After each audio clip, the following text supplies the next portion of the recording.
right. Hello. Oh, am I supposed to say hi back? Hi. Here I've got Christopher Carr. Chris, do you want to introduce yourself just a bit? I'm so excited to host you today. Right. Dr. Christopher Carr. I am an assistant professor of religious studies at Misericordia University, which is in northeastern Pennsylvania, about 10 miles outside Dallas, Pennsylvania, which is near Wilkes-Barre. Nobody knows about Dallas, Pennsylvania. Got my training at Marquette University. Um, Before that, I taught at Caldwell College, which is in North Jersey. And I'm basically a jack of all trades on the systematic side. There are lots of different sub-disciplines in theology with biblical studies, historical theology, morals, and systematics, which is studying doctrine and how it all interrelates with other doctrines. So that tends to be my area, and I dabble in a little history too. Okay. That's interesting. I wasn't really aware of what systematics were, but it's good to know you kind of understand how they all interact together. They'd better. But since we can't all be experts in everything, a lot of those other fields require languages. Now, in theory, mine would require some French and German because of all the theologians that France and Germany produced. Though I do know people who know a lot of Polish because of Pope John Paul II. If you are in historical theology, you'll need a lot of Latin, and obviously for biblical theology, either Greek or Hebrew. Okay, so you don't speak, you can't read the Aramaic texts. You can't No. translate I Hebrew. might be able to recognize that it is Aramaic, but that might be as far as I'm able to go. And I Okay. assure you, my French and German are purely cosmetic. Same. Well, I'm really excited to talk with you today. Do you mind just like briefing a little bit about your angelic studies? I know we'll get into it a little bit, but really that's the reason I wanted to talk with you about the subject today, which is going to focus around demons. But you have a specialty in this that makes you really particular as a guest that I'm really excited to kind of glean that expertise from. All right. Well, I am not the most expert of experts, but over the course of my studies, I've had occasion to meet exorcists, and I gather information from them anecdotally about the sorts of things that they've had to, people they've had to work on, and experiences that they've had, Sorry to interrupt, but including. how do you casually meet an exorcist? Well, first of all, you start by walking around in theological circles, and that way you meet a lot of clergy, and then odds are you're going to bump into one who's done deliverance ministry of some kind. Now, Okay. it's a little. I don't know if it means if you got to get lucky, but by and large, the rule is if you are in deliverance ministry, which I am not, by the way, you don't advertise the fact that you're in deliverance ministry, because if the word gets out, then people who really are devotees of Satan and the bad guys, they can then know who to target. Oh, And there is such a thing as retaliation, and you don't want to be part of that. oh my gosh. And it's also important for the privacy of the individual who's suffering. I mean, Yeah. if everybody knows that, Father Joe out there is the diocesan exorcist, and you see him arrive unexpectedly at your neighbor's house, that'll Yeah. start people talking. And when people talk, it mushrooms, into all sorts of things. So, Yeah. in order to protect the privacy of the person involved and to protect the exorcist and anybody who happens to be on his team, it's important to keep this under the radar. Okay. Is this like a very niche or very common field, do you think? Regardless of confidentiality and people keeping it secret, are you saying that, that's pretty common for people to kind of go into the deliverance ministry? Or is it pretty No, intense and kind of I hard on tell the you what, body? it's actually very common to be interested in it. Okay. But just because you're interested in it does not mean you have the right mindset to do it. Because a lot of our interest in purely spiritual matters is what I might call prurient interest. It's interest for the paranormalcy of it all. It's it's exciting, it's supernatural. It's why we go and watch scary movies. Hmm. But you know, the people who are needing deliverance ministry are really people who are in fact suffering. Hmm. And You don't go there for the manifestations. You don't go there in order to experience something. In fact, you may or you may not. The point is to relieve the individual of an attachment that really is messing up their life, sometimes in very serious ways. Hmm. So you have to get the mindset of just like, all right, I'm not here to, yeah, see or experience something out of the ordinary. You have a much more important purpose in getting involved in this stuff. And I would say that people who just have the prurient interests either find out what deliverance ministry entails in terms of the training and the sorts of work that's involved, so they become disinterested in that, or they're weeded out. I mean, some people want to get the training just to learn more, I suppose. Um, but people who are in a position to train other people are a little bit more sober about it. I imagine that's a pretty intense training that you have to undergo to be able to kind of handle a manifestation. Yeah, not happily, since I don't do deliverance ministry, I've been immune from such things. I Mm, know people who are in it mm, and they have reported things, but when they report things, it's kind of a matter of fact. The temperature dropped in the room, mm. okay, even though it's 80 degrees outside or something. Uh, it's just, I guess when it happens, it just happens. Yeah. Um, but the important thing is it for just happen once and then not be the result of you somehow becoming attached, which then Yeah. would require some deliverance on your own part. Absolutely. So you're in these circles, you run into people that are within the deliverance ministry. Do these conversations really kind of show up? I'm trying to say, like, is this happening in the back rooms of people that are suffering from attachments? Or do you feel like these people that are within the deliverance ministry kind of walk around in the world today and they see these attachments in commonplace? Much more frequently. Like, I know this is not at all related, but like a medium, you walk into a grocery store and you're like, whoa, is it the same way for somebody within that ministry? All right, there's a lot of things there. First of all, people in deliverance ministry generally will not talk about it unless it's with somebody they can trust. I mean, again, if they talk about deliverance ministry, they're basically outing themselves. So they need to make sure it stays within a tight circle of, I don't want to say trained professionals, but people who are serious about the work. Um, Most people, I imagine, who are in deliverance ministry. Now, I just want to broaden this out a bit. Now, bear in mind we're talking from within a Catholic context here. The exorcist has to be a priest. The exorcist has to be a priest that's not only trained but has received license to be the exorcist from the bishop. If the priest doesn't receive license from the bishop to perform the rite of exorcism, there's only so much a priest can do. Now, priests can do way more than laity can. So there So are I'm minor sorry. exorcisms built into the old rite of baptism, let's say. And any priest can do that. Any priest can go to your house and bless the house and clear it out of any infestations. That's all common practice.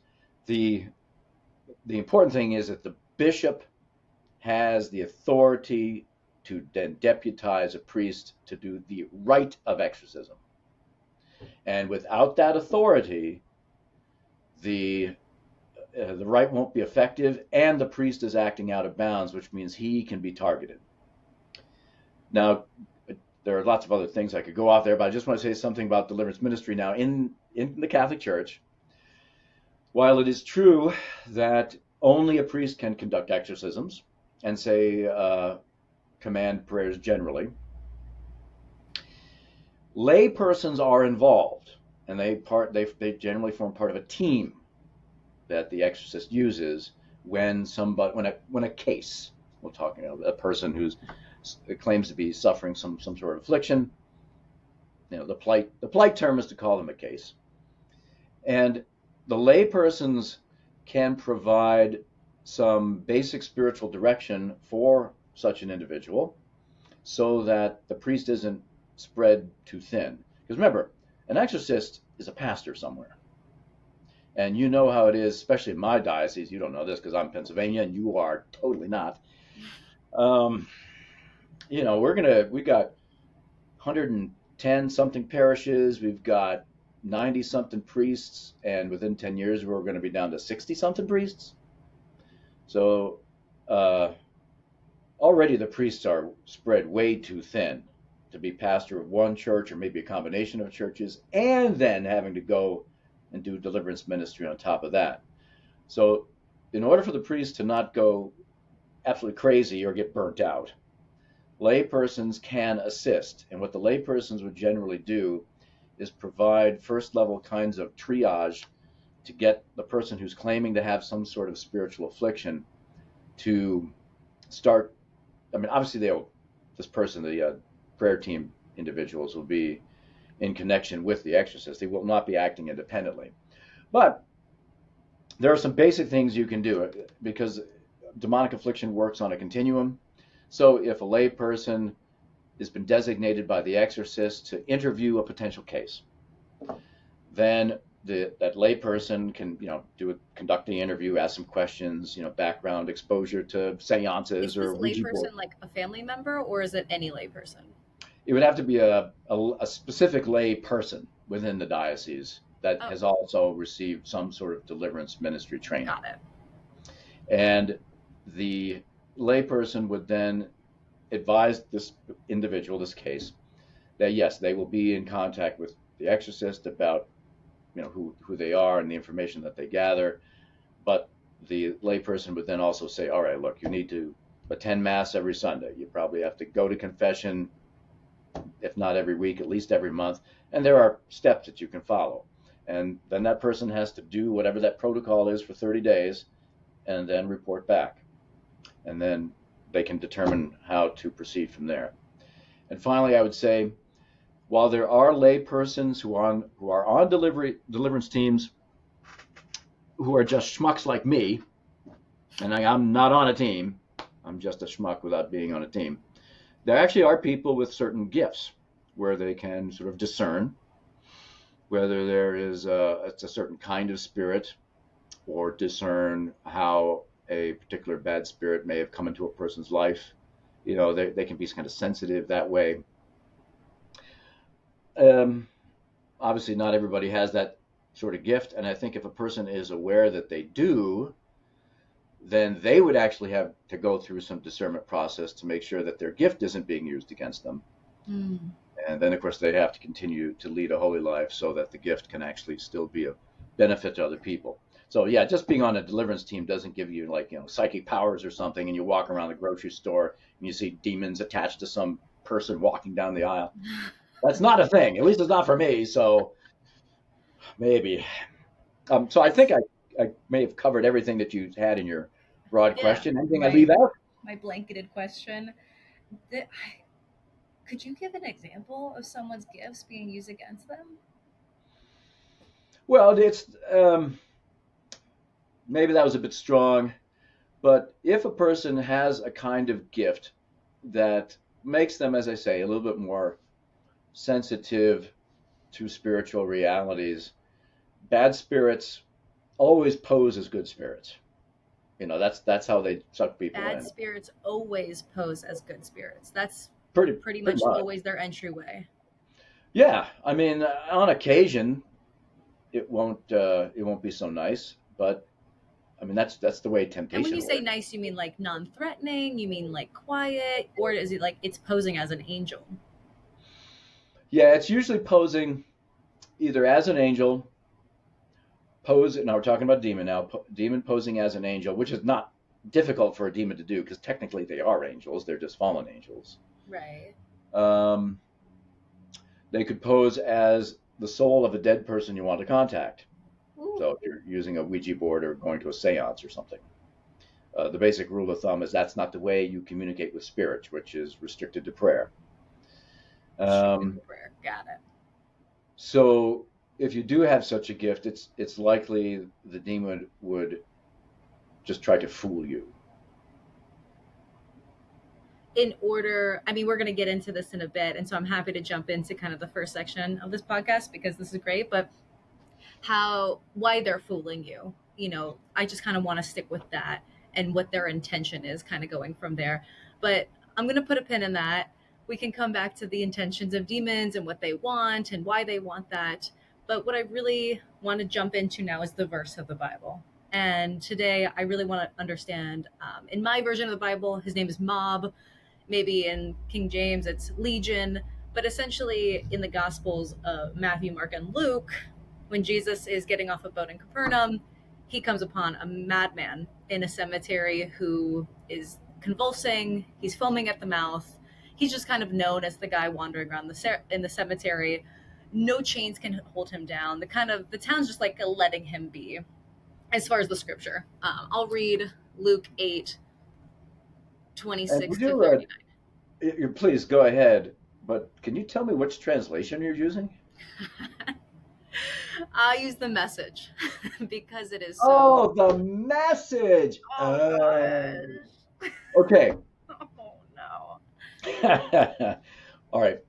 You can edit this part out if you want to, but I want to say something about the fine Eugene Peterson of now happy memory, because I do believe he passed away about 2 or 3 years ago. This is good. Oh, yeah. You're going to love this. It is a kind of a paraphrase of the Bible. And he takes, I would say, inordinate liberties with the actual text. Because most any other version or translation of the Bible you will use, there is a certain level of conscientiousness with trying to stick with something that's more or less word for word from the original Greek or Hebrew. And so, I think this would actually be a very important sidebar. So you've got your message there right in front of you there, right? I wasn't gonna read from the message. I was gonna read from whatever Google popped up, but we can keep going with this message too. I think you should, since I have a little bit of an axe to grind on the message. Let me see. So go ahead and open up your screen there. I've got my book. Yes. All right. I think if you go to the Lord's Prayer in Matthew, which is Matthew 5 or 6, starting at verse 7. So, so Matthew 6, Matthew 6, verse 5. starting at verse 7, I think. Yep. Yeah, so just go ahead and read it through the end of the prayer. I'm already seeing this mistake of mine. Well, you know what, though? This is in a way not a mistake. Because Okay. here at our university's campus ministry, and they put out little Lenten reflection booklets, they use the message. And I think the idea is that, if they read something that's actually a word for word translation from the original Hebrew, they're not going to be into that, I don't This is know. literally why I'm here today. It's because I'm not into that. And it's all right for certain your private devotions. So again, I am not here to throw Eugene Peterson under the bus, at least in his entirety. But if you want to conduct a Bible study as opposed to prayerful reading, something closer to a word for word translation, I think, is really important, because Okay. with Eugene Peterson, you're going to have a bunch of English words that you can't match to the Greek literally at all. That's really good because I feel like I am doing, that's probably why I'm doing Bible mindful devotions, kind of how you put it. And the message version of the Bible, great. Very edible, very understood. I get it. But the reason we're here today on this podcast is really what is the exact translation? Because there's a reason they used exactly those words and the message isn't getting us there. So this is perfect for our first podcast. I'm so glad we're talking about this. All right, well, I'll tell you what, shall I just go ahead and read mine first, and then you can share what the message says to your faithful audience out there? Are we still talking about Matthew 6? Yeah. Yeah, why don't we read the Lord's Prayer in your version, and then we'll read it in my version to show the differences. Okay. Now, I have a paragraph that begins at verse 7, so I'll start there, and I'll do Okay. 7 through 14. Okay. All right, so Jesus is saying here, "And in praying, do not heap up empty phrases as the Gentiles do, for they think that they will be heard for their many words. Do not be like them, for your Father knows what you need before you ask him. Pray then like this: Our Father who art in heaven, hallowed be thy name. Thy kingdom come, thy will be done on earth as it is in heaven. Give us this day our daily bread, and forgive us our debts, as we also have forgiven our debtors. And lead us not into temptation, but deliver us from evil. For if you forgive men their trespasses, your heavenly Father will also forgive you. But if you do not forgive men their trespasses, neither will your Father forgive your trespasses. I want to take a moment to highlight the platform that's revolutionizing the way that people learn about the Word of God: school.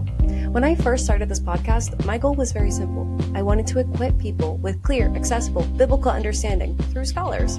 But I quickly realized that podcasting alone wasn't enough. I wanted to create a space where people could actually connect and learn and dive deeper beyond just listening. That's when I found School. School is the most user-friendly platform I've ever come across. It's built by Sam Ovens with insights from business minds like Alex Hermosi. School combines the best of online education, coaching, and community in one place. It's intuitive, powerful, and it connects you to a global network of learners and teachers. That's why I launched Biblically Heard, a place where you can chat with scholars, take courses from beginner to expert level, and even connect with me directly.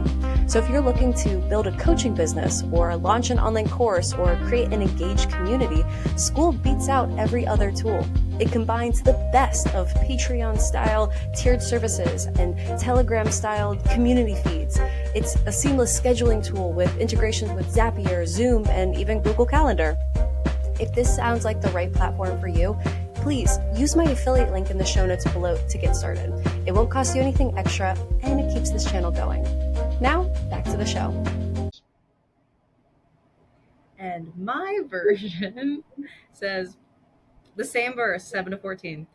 The world is full of so-called prayer warriors who are prayer ignorant. They are full of formulas and programs and advice, peddling techniques for getting what you want from God.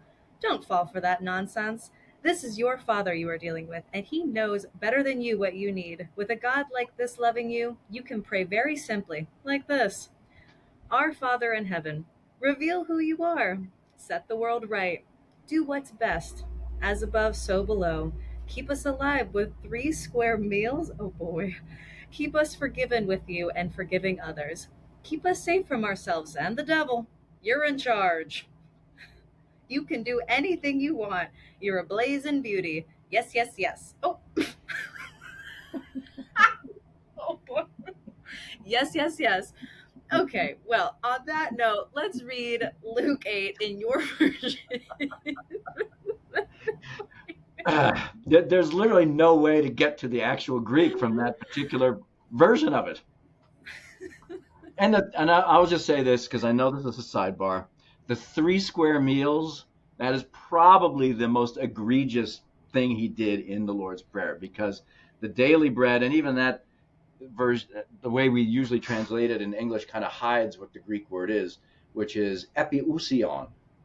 And ousion is the Greek word for nature, and epi is a prefix which means kind of above that.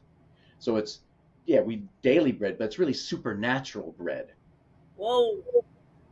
Can you say that again? Yeah, so ousia in Greek means nature, like the substance, the wetness of a thing. Okay. And the epi means kind of above or over. So, so like episkopos, another Greek word. So skopos, sight, epi, over. So when we get episkopos from that word, which is where we get bishop, episcopal. So that is an individual who has oversight in terms of authority over the Christian community. So here, this word is epousion, which has the more of a sense of supernatural, over nature. And for a Catholic like myself, that is pointing directly to the Eucharist. Now, even the word daily doesn't really do it justice, but you're not going to get 3 square meals a day and get you to epousion. At least daily bread, at least you can find, what is the actual word for daily? Because one word is trying to match one word. So it's there's a lot that gets lost, I'm afraid, in Mr. Peterson's version of things. Wow. You're such a good guest. I'm so glad you're here. Well, we shall see now. So that's why it's like mob. He's calling it mob. It's always legion. I don't even know what the Greek word is. I have to look that up. But all right. So where are we, Luke? Then Okay, so yeah, there's why don't we actually do Luke 8:26 to 39, and I have the NIV version here, but that's good. all right, we'll go with that one then. So Luke 8:26 to 39, the verses. So they're talking about Jesus and his disciples. They sailed from the region of Geroncensus, which is across the lake from Galilee. When Jesus stepped ashore, he was met by a demon-possessed man from the town. For a long time, this man had not worn clothes or lived in a house, but lived in the tombs. And when he saw Jesus, he cried out and fell at his feet, shouting at the top of his voice, "What do you want from me, Jesus, Son of the Most High God? I beg you, don't torture me." For Jesus had commanded the impure spirit to come out of the man. Many times it had seized him, and though he was chained hand and foot to be kept under guard, he had broken his chains and had been driven by the demon into solitary places. Jesus asked him, "What is your name?" So at this point, Jesus is holding the demon, like he's separated the demon from the man at this point. Um, I think he's. I think what's probably happened there is that the demon has manifested in this man. So it's not like the demon is standing outside him and as a separate, shapeless form. Usually, if you are communicating with a demon through a possessed person, the possessed person is the go-between, and Okay. the person, basically, the demon is speaking using the body of the possessed person. Okay. Okay, so Jesus asked him, "What is your name?"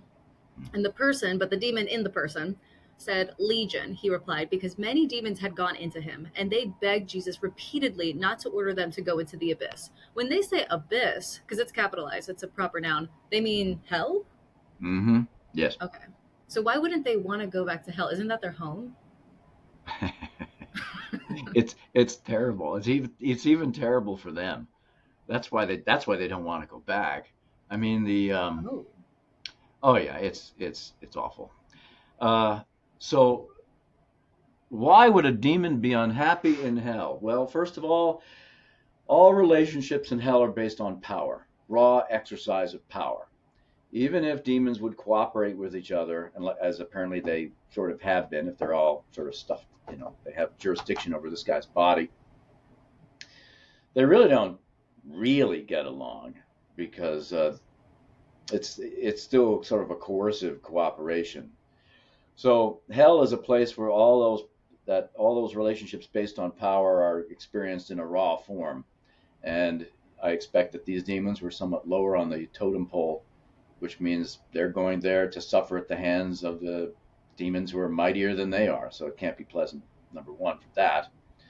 Second, I would imagine that hell is a place where even the demons are much more cognizant of their separation from God, their hatred of God, their despair at not being able to perform the functions that God made them for.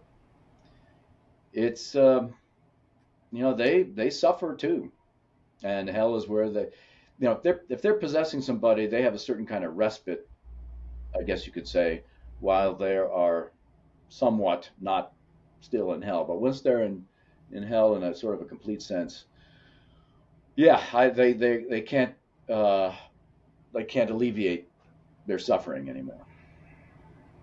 So them leaving hell to come on earth, they can't just hang out on earth. They have to come and possess somebody, and that is kind of like their refuge from being in hell. Oh, they can attach themselves to places and animals. I mean, there have been cases where, and again, this is reported cases, nothing I have seen. I'm just reporting stuff here. Reported from the conversations you've had with people with firsthand accounts? That's right. That's right. Or from books that you can easily purchase. Right. I mean, Father Gabriele Amorth, about whom the movie was recently made. Yeah. He's The got Pope's Exorcist. yeah, yeah. Though I don't know. I heard that wasn't quite as good as the other Exorcist movie that came out. I can't. I can't even watch the trailer. It was so scary. Yeah, what was it? Conversations with I forget what it was. Anyway, it didn't have big name stars, I don't think. That one I heard from reliable sources was much more authentic Which one? than the non-Gabriel Amorth one. So the one that doesn't feature, I can't even think of these Mel actors' names. Gibson, not Mel Gibson, the guy No, from no, no. Gladiator. Oh my Yeah, God, Russell Crowe? Was it Russell Russell Crowe? Crowe. There it is. So you're saying that one's better, the Russell Crowe one? No, no, the other one. Oh, okay, good to know. Yeah. But the books that Father Amorth had written, An Exorcist Tells a Story, Exorcist Tells More Stories. He's got at least one or two others. He sprinkles those books with um, anecdotes from his Okay. ministry.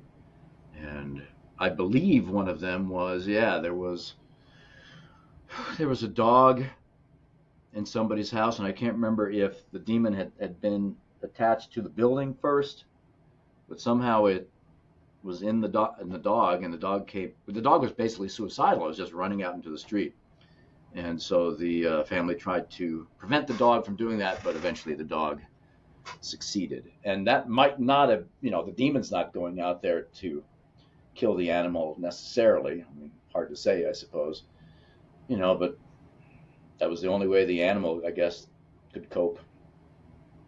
Um, And we'll see that a so, little bit later in this verse, that animals, that's how they react to demons. yep. So, a couple follow-up questions you might laugh at. One, not so funny, is that the only reaction a dog or an animal or a pig would have to a demon possessing them? Do you think there's ever a chance that maybe, let's say, a demon-possessed horse, I'm just making up an example, a demon-possessed Mm, horse now has malintentions to hurt the riders? Or do you think that horse is going to always just physically want to end this possession because it's so insufferable, it's so horrible? Or do you think, the demon can really control the all intention of right. the I'm way out in left field on this one animal? because Okay, all right. with respect to demonic influence on animals, all right. So a Father Amorth or another exorcist who is, you know, from whom I'm drawing that account, that's legit. That's legit, and you're right. It does comport with what we have here with the herd of swine. Uh, okay, so if we're talking about demonic affliction on animals, some animals are actually more sensitive to spirits than we are. So if there is like a haunted house, right, which usually means that there is some spirit there that shouldn't be there, the animal will, you know, if it's a cat, arch its back and run out of the room, or the dog might slink away in fear, and we're just like, what's going on? You know, I don't see anything.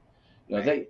some of those animals are a little bit, for whatever reason, are able to sort of pick up on other presences in the room, and if they can tell it's giving them the heebie-jeebies, they will get out of there. So an animal can just, for self-preservation's sake, leave the room. There is also, however, a case that I remember reading in a book written by a psychiatrist who was skeptical about demonic possession, but then over the course of his professional work encountered more than one occasion where normal means of therapy and medicines just did not help the person at all, and then, you know, required spiritual intervention. Now, this psychiatrist was somebody who then became a little bit more interested in deliverance ministry and began to know his local exorcist. And this is important for an exorcist to have access to these medical professionals, because a lot of behavior that people might exhibit from demonic affliction really does have a natural cause. So demonic affliction can result in hallucinations, can result in insomnia, can result in other maladies, which normally would accompany depression or manic depression or psychosis or something. So it's important to have medical professionals around, because the first thing you want to do before, you know, conducting spiritual relief on somebody is to give them an opportunity for natural solutions first. And that seems to be the way to go. You determine whether or not this is naturally caused and naturally treatable. And if it isn't, then you go ahead and impose upon the time of people who are in deliverance ministry. But if somebody is possessed, but you've got doctors in there, kind of eliminating other sources, does that put the doctor then in risk? Did that put them at risk? Oh, I don't know. Not necessarily. Okay. If the doctor is doing his due diligence as a professional to try to ascertain whether or not this person can be treated by the normal medical procedures that are available, that seems to be all The right. doctor kind of steps However, out of that. I'm sorry, huh? the demon would more so just be like, I'm gonna let this doctor kind of take his temperature, but I'm not gonna now. This doctor hasn't Yeah, opened his soul up for me to kind of jump into. yeah, because the demon, knows it's kind of futile. However, this is why I brought up the story. In this particular psychiatrist's book, and I'll have to look it up and tell you what this is maybe after we're done because I don't Yeah. have it off the top of my head. He was asked by his exorcist friend to interview a young lady, and he agreed to do it. And the appointment was supposed to be the following morning. And the psychiatrist has two cats, and the cats are great buddies. I don't think they're siblings, but they're getting along great. And the night prior to that interview, they had an all-out, drawn blood fight between them, and they had to separate them and put them in different rooms. And it was just like, what is wrong with these cats? They're going psychotic on us. Well, the next morning, all right, cats are probably still in their separate rooms. The doorbell rings and the psychiatrist goes down, and there's the priest with this young lady. And the first thing the young lady says is, "How'd you like those cats last night?" Who is this lady? She was somebody who was kind of a witch. What? And and What's so going on? This is crazy. she did something on her own to just kind of mess with the psychiatrist's cats. And the cats aren't possessed or anything, but they were under some sort of influence, which was temporary and it never happened again. And the psychiatrist chewed her out. It's like, don't mess with my cats. So you're saying the psychiatrist was the one afflicted with a demon? No, the psychiatrist's cats was. Oh, so why did the psychiatrist invite a priest and a witch over? Well, because the young lady who had, you know, willingly undertaken the role of a witch, for some reason approached the psychiatrist because she was suffering in some way. I'm sorry, approached the priest because she was suffering in some way. And the priest's like, let's just make sure we rule out other things first. And so she agreed to see the psychiatrist because you can't pink slip somebody, for no particular reason. You have to agree to go see a medical professional. That's kind of the rules. So Oh. she agreed, and so she must have known who she was going to see, and decided to mess with his pets. So a woman felt as if she was being afflicted. She went to a priest to say, I think there's a demon in me. And he's like, okay, but first let's rule out medical. So let's go to a doctor. And before even meeting the doctor, she's like casting spells on his pets. That seems to be the case, yes. To the best of my recollection, yes. That is terrifying. Well, yes. Now, could the psychiatrist have done anything? I don't think he would have had the foresight to realize that this sort of thing would be a possibility. And obviously, guys, it is super, super rare. Right, I'm right, sure right. your pet is fine. It's great. Okay. If they're crazy, they're probably just regular old crazy. It's cool. Because cats, animals, pets, dogs, they all have their personalities, so to speak. So, just because they have a Yeah. personality that you don't happen to like, you know. Anyway, Interesting. So that's a very interesting story. I'm going to pivot, and I had a follow up question, and then we'll finish the verse, and then we'll get into the modern day oh equivalent yes, of the this. verse. What happened to that? Go on. So, one thing, just to wrap this up, is I am not in this world. I watch scary movies and then I ask questions. That's basically where I'm at in my understanding. So, I just watch a scary movie. And this is very relevant. It's called Talk to Me. And I think that if anybody watches that movie, they should understand the spiritual warfare of that type of movie. I recommend it because it's a good scary movie. I don't recommend it from a open your soul to the devil type of way because I feel like there is some sort of infiltration in that way. That's just my personal opinion. But in that movie, they're saying, oh, if you essentially are possessed by a demon in the movie that they're allowing in consensually and you die, then the demons got you. They got your soul. I feel like that's almost common in scary movies, but I'm curious if that's actually based on anything real. That if you Uh, are possessed the demon's goal is for you to die, to kill yourself. I'm, kind of referencing the animals. Is the demon trying to make you kill yourself so they can like claim your soul or claim your body or whatever it might be? Like, is that the MO of that demon? Okay. Okay. First of all, let's get clear about what possession is. It is spiritual permission for a demon to control your body. All right, that's all it is. It is not possible for a spirit to control your soul. So, just know that with respect to possession, no demon, no other spirit, nor angel, only God has sort of access to your soul, as it were. No angel, fallen or otherwise, can read your mind unless you invite them to read your mind. There is a certain integrity that everybody's spiritual soul has, which is inviolable. Now, it is true that there have been accounts of people being tempted to kill themselves. And this would not be your standard suicidal ideation from depression or some other psychiatric disorder, though sometimes those things can accompany the disorder. That's why it's, because it's never either or. I'm sorry, what would be the either or here? Well, either you're possessed or you have a psychiatric issue. Often, I guess I'm going to say often is a better word, often those two things can be intertwined. That you really do have something that's medically treatable, and you have something that needs to be spiritually treated too. Does one and cause that's why the other then? Huh? Would you say that maybe like what the chicken and the egg? Does the demon come first and then cause the depression, or does the It could go either way. If you expose yourself, let's say, to a black mass, which is really bad. What's a black mass? We'll come back to that.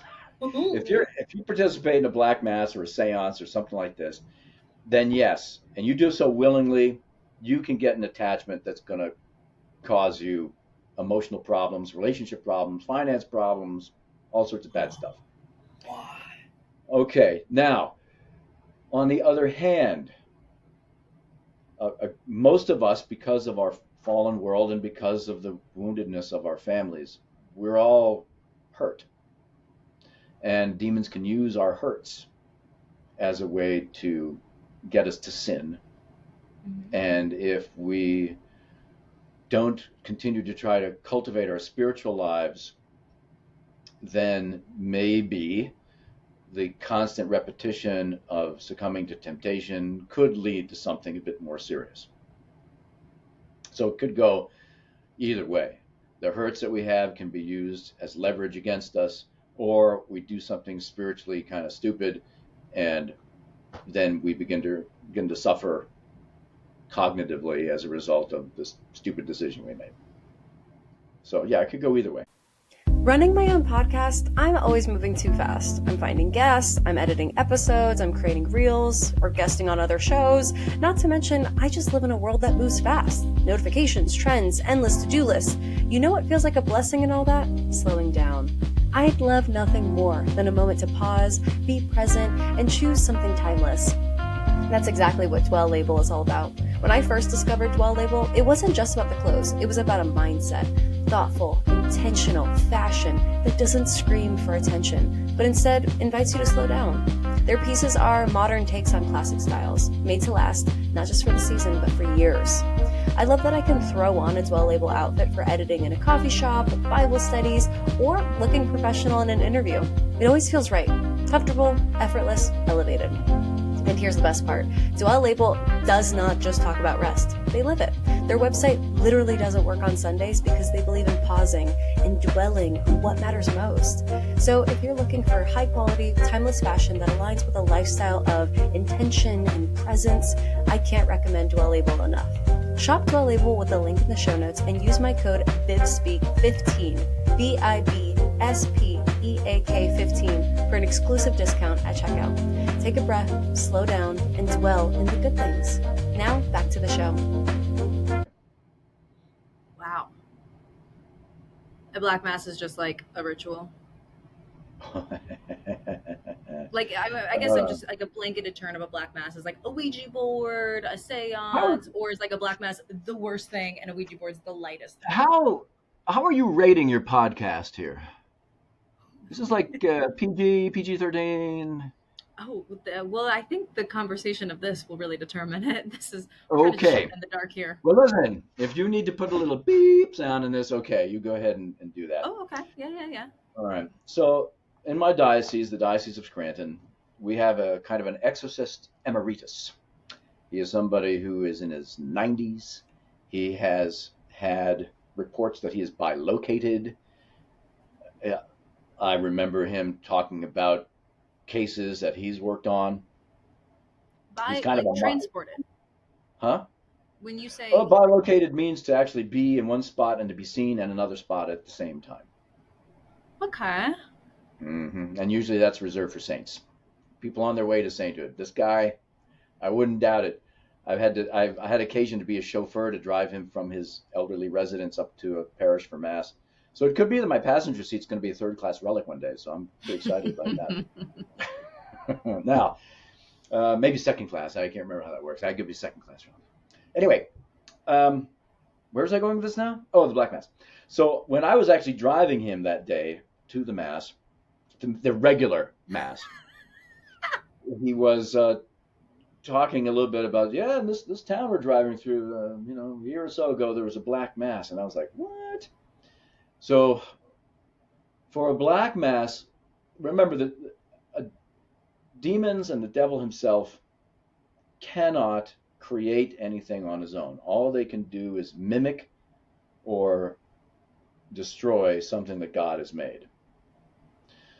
In order for there to be a Black Mass, you have to have the Blessed Sacrament.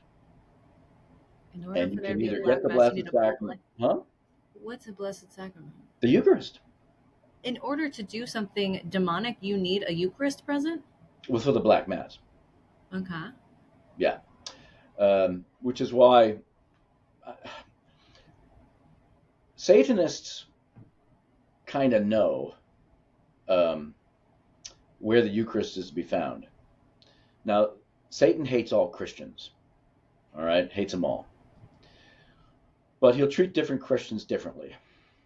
So the only tabernacles a Satanist will want to break into is a Catholic tabernacle.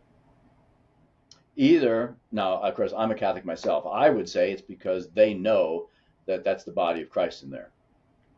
And that by their own admission, Protestant churches don't claim to have the body of Christ in any substantive way. It's just either a symbol or something. And Satanists don't want symbols. And so the only Satanists don't want symbols. I feel like their whole thing is symbols. They've got pentagons. They've got they got symbols, but yes, there is certainly symbolism. Undoubtedly, you can have the sacrament and symbols, but the general rule of thumb in the Reformed Christian tradition is that, well, there's a wide variety of positions on the Eucharist, but generally speaking, from a Lutheran trajectory, yes, it is the body of Christ, but what you do at liturgy is not in any way a representation of the sacrifice.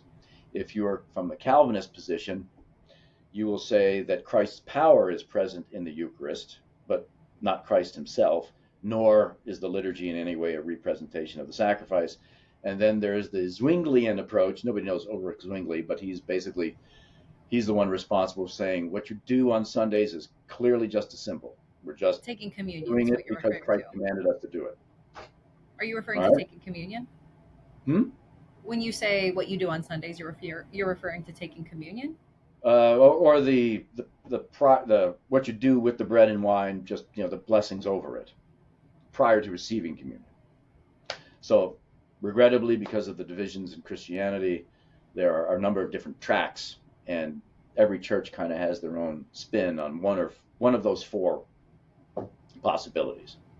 All right, so does that make sense up to this point? This again is. I'm following. All right, cool.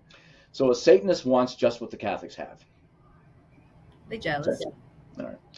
So what happens is either a Satanist has to break into a church and violate the tabernacle and take the Blessed Sacrament out.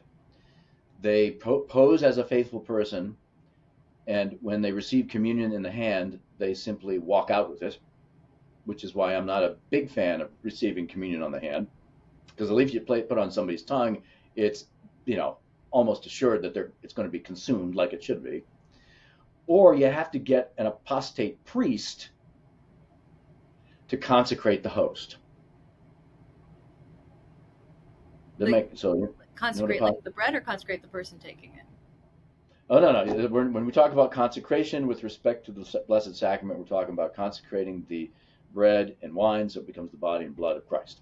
Got it. So only a priest can do that. Okay. And if you have somebody who's been validly ordained a priest, and then that guy for some reasons becomes a minion of Satan, his priestly powers remain with him. Oh. And so he can, in fact, validly but illicitly consecrate bread and wine as the body and blood of Christ, but he does so to advance his own damnation more than anything else. So at Mass, the Mass has a marriage-like structure to it. Christ is the bridegroom. All of us are brides, including me. Yeah.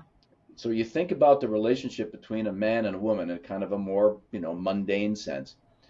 It is the man who gives of himself and the life principle that's within him, and it's sort of feminine to receive that, and in receiving becomes fruitful. Mm-hmm. Okay. So there is, in fact, a supernatural analogy that happens at every Mass, where Christ, the bridegroom, gives of his life, which is himself, which then every Christian receives. So every Christian is a bride of Christ. That's why the church as a whole is talked about as the bride of Christ. This is so sweet. Isn't that? So a man's spiritual life is a lot different than a woman's spiritual life, because there's a certain symmetry, you might say, between the way you're actually created physically and the way you relate to Christ spiritually.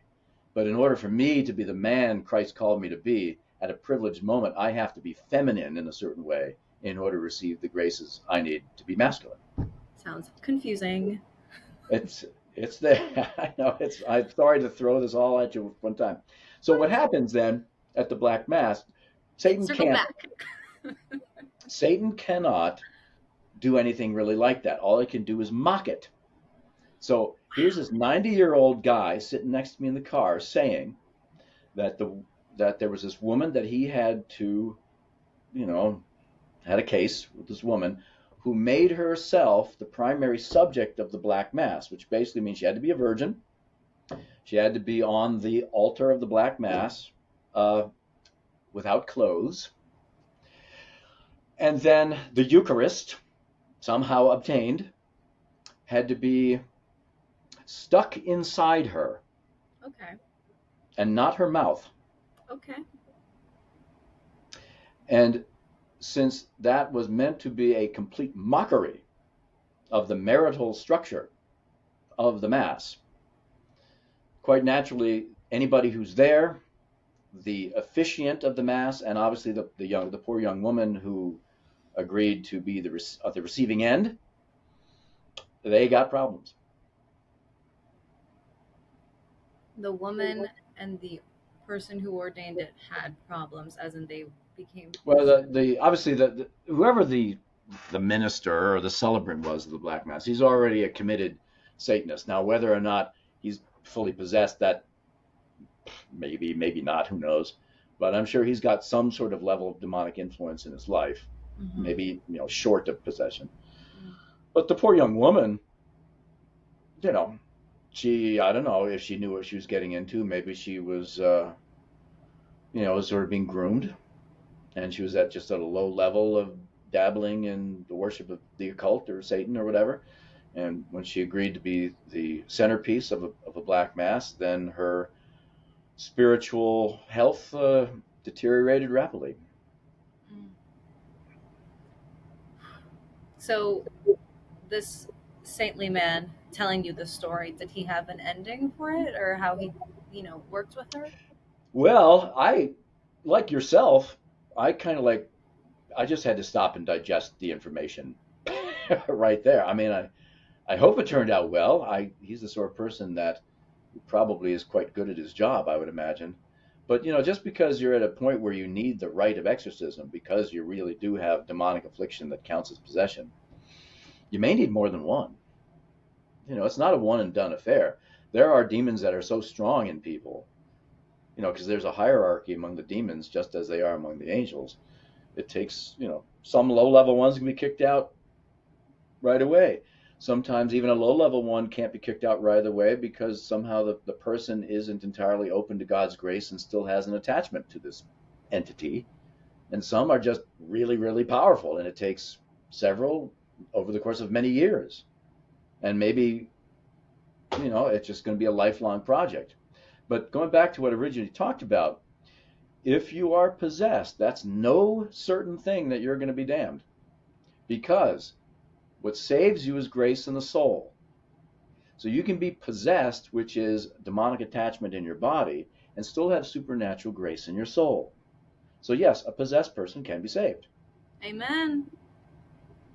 Now, obviously, you improve your chances if you're able to clean yourself out, in your body too. And any motivation that a demon could tempt a person to kill themselves just for the sake of causing that person harm, even though that person is likely to be saved. But especially under psychiatric duress, everybody knows that under psychiatric duress, your responsibility for any actions you do are diminished to the point of maybe even being erased altogether. I'm sorry, I did not follow any of that. What do you mean by duress, and what are your So when you sin, and you sin knowing full well what you're doing is wrong, and you're going to throw yourself into it anyway, that is way more serious than a sin that you commit out of force of habit, because your will has been weakened through repetition to gravitate towards that particular kind of behavior. So people who are not considered to be fully responsible for their actions are not going to be held fully accountable for them. Let me give you a really mundane example. Please. One day I was on my bike. Now this is a pedal bicycle. I'm not cool enough for the motorized kind. And I was in a town, and I wanted to go through the business section to kind of look at the stores. And so I was kind of, it was busy. People parking on the side of the streets and all this. And there's a cop standing over there on the corner. So he waves me over. And I was like, okay. And he said, you're not allowed to bike on these streets where the businesses are. And I was like, really? I mean, I didn't see any sign. I mean, there were signs elsewhere, I guess. So he said, it's a town ordinance. So if you would, just get off your bike, walk up to the corner, and then there was kind of a main road that kind of bypasses the shopping area, and I can just get on my bike and pedal away. So he knew out of my ignorance that I wasn't deliberately breaking the town statute. So he just let me go, because it wasn't really my fault. I didn't know. Ignorance can excuse guilt in certain respects. So the same with sin. I mean, some people don't have their consciences formed correctly. They don't know what they're doing is wrong, or they are compelled to do something that is wrong because of hurt, damage, temptation, habit, psychosis. We don't blame people for killing somebody in a psychotic rage. We lock them up, of course, but we do that for their own safety and hopefully for their health, not because we consider them to be a flat out, fully cognizant murderer. Mm-hmm. Got it. So, if you don't, gosh, now I've got off track. Why am I making this distinction again? What's going on? About the cognizance of your soul being saved despite. Oh, yes. So, yes. So if somebody is suicidal, and they're suicidal because they're being literally tempted to do it, God in his mercy knows that person's will is not fully engaged in the sin of throwing your life away. Interesting. God knows. God can see into your soul. He can see into your mind. He can see into your heart. He's the only spirit that can do that, because, being omniscient and infinitely powerful. Right. So that's why God is the just judge. He knows how much of it is compulsion and is not in your control, and how much of it is in your control. So the more it's in your control, the more responsibility you bear, the less it's in control. So if somebody is tempted as a combination, let's say, of spiritual temptation and mental illness to commit suicide, I think there is adequate reason to say that God's not going to let that soul be separated from God forever, because they were sort of compelled to do so. Mm. And, it could well be that demons just, get their jollies at seeing human beings kill themselves, which I assume they do. But I don't think it's a sure thing, therefore, that if a demon compels somebody to kill themselves, that that person is lost forever. Only God's the only one who's going to be doing any judging. It's not that a demon can steal our souls against our will. We have to help him steal it. Mm. We need to cognizantly give it to them. Or cooperate somehow. Yeah. Yeah. Okay. That really answered my question. Thank you. I'm just going to finish the verse. I mean, we're kind of answering all my questions as we move along. So this is fantastic. Okay. Just to catch us up, we talked about he didn't want to go back to the abyss. The demon didn't want to go back home because home wasn't fun. So just continuing with verse 32, a large herd of pigs were feeding there on the hillside. The demons begged Jesus to let them go into the pigs, and he gave them permission. So again, Jesus has to give them permission. When the demons came out of the man, they went into the pigs, and the herd rushed down the steep bank into the lake and was drowned. So very on point with the pigs not being able to handle the spirits. Is that what you're assuming here, that it was just too much for them? Well, the only consciousness we have any direct experience of is our own. I don't know what it's like to be an animal. So Fair. it could well be that I was like, that's sort of the porcine instinct, when the animal soul detects some other entity inside its body and says, okay, I guess my bacon's not worth saving, and that's the end of it. So to Okay, speak. that's a simple answer. I like that. Okay, and the rest of the verse is essentially the witnesses getting freaked out about what they just saw happen. Yes. No, I'm going to add something. This is an important verse, and I'm sure I'm looking at it here. I got my Revised Standard Version Catholic Edition here, which that Catholic Edition just means it has more books in the Old Testament.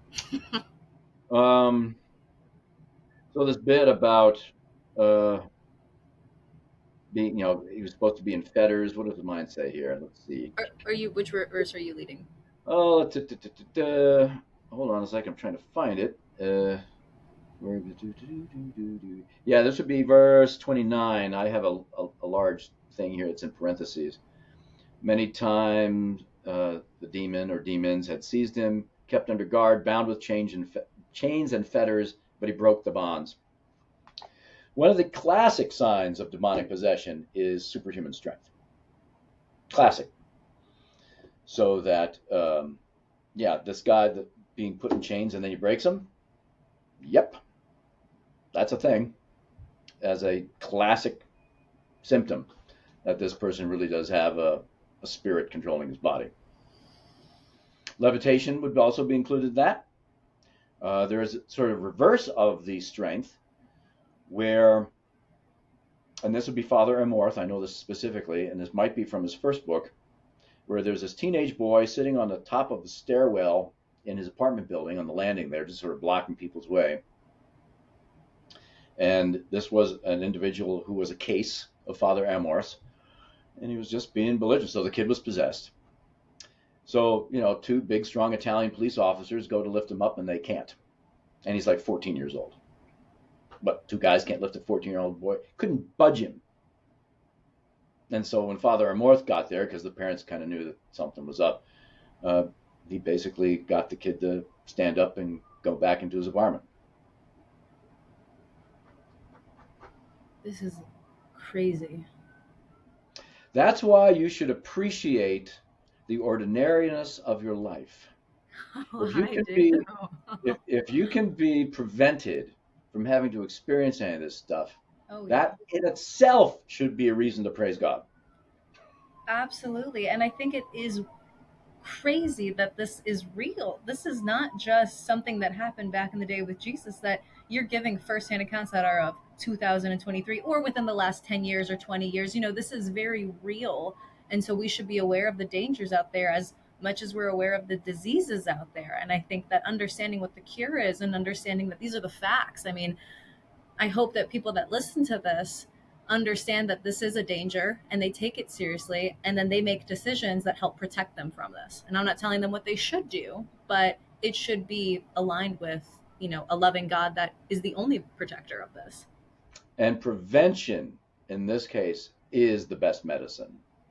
So having a good prayer life, and this would be true for any Christian, what I'm saying is kind of universal, making sure you do pray. If you do Bible study, that's great. Make sure you attend your church services. And of course, avoid sin. That'd be kind of important, I should think. And if you have any hurts that are causing you to sin, go talk to somebody, because that'll help, indirectly. Through the therapy, we'll have a spiritual benefit. Speaking as a Catholic now, receive the sacraments. Make sure you receive the Eucharist every week. Make sure you go to confession regularly. Priest is in there. He's there to help. And Yeah. the Catholic teaching is it's Christ as actually forgiving your sins through the instrumentality of the priest. And as this exorcist Emeritus would say, and he's sort of famous for this particular quote, so you can look it up on the internet and find out this guy's name. One confession is worth 100 exorcisms. Oh, that is quite a quote. Because what happens with confession, Christ's grace gets in your soul and cleans it. All the demon can do is have jurisdiction over your body.